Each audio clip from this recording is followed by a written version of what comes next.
কিছু মানুষ সামনাসামনি প্রশংসা, আড়ালে করে নিন্দা। ভালো মানুষের মর্ম বুঝে না যখন থাকে জিন্দা। কর্মটা কত বড় ধর্ম হিসাবে তা মুখ্য নয়। সুবিধাবাদীদের কাছ থেকে পাওয়া সম্মানটুকু তত সূক্ষ্ম নয়। বটবৃক্ষের নিচে আশ্রয় নিত না যদি না ক্লান্তি দূর হতো। আমাদেরও কেউ মনে রাখতো না যদি না প্রয়োজন হতো। ঠিক তেমনই কিছু মানুষ আছে যারা তাদের প্রয়োজনে আমাদেরকে মনে করে। প্রয়োজন ফুরানোর শেষ হওয়ার সাথে সাথে আমাদেরকে মন থেকে দূর করে দেয়।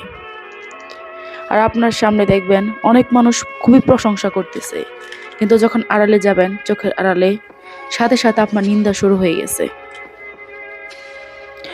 একটা মানুষ যখন আপনার জীবিত থাকে, ভালো থাকে, তখন তার মর্ম কেউ বুঝে না। যখন সে মারা যায়, তার মর্ম অনেক কদর বুঝে।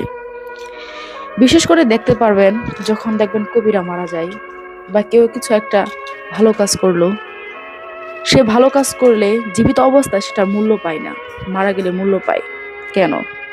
জীবিত অবস্থায় যদি সে মূল্যটা পেত, তাহলে তার কতই না আনন্দ হতো, ভালো লাগতো।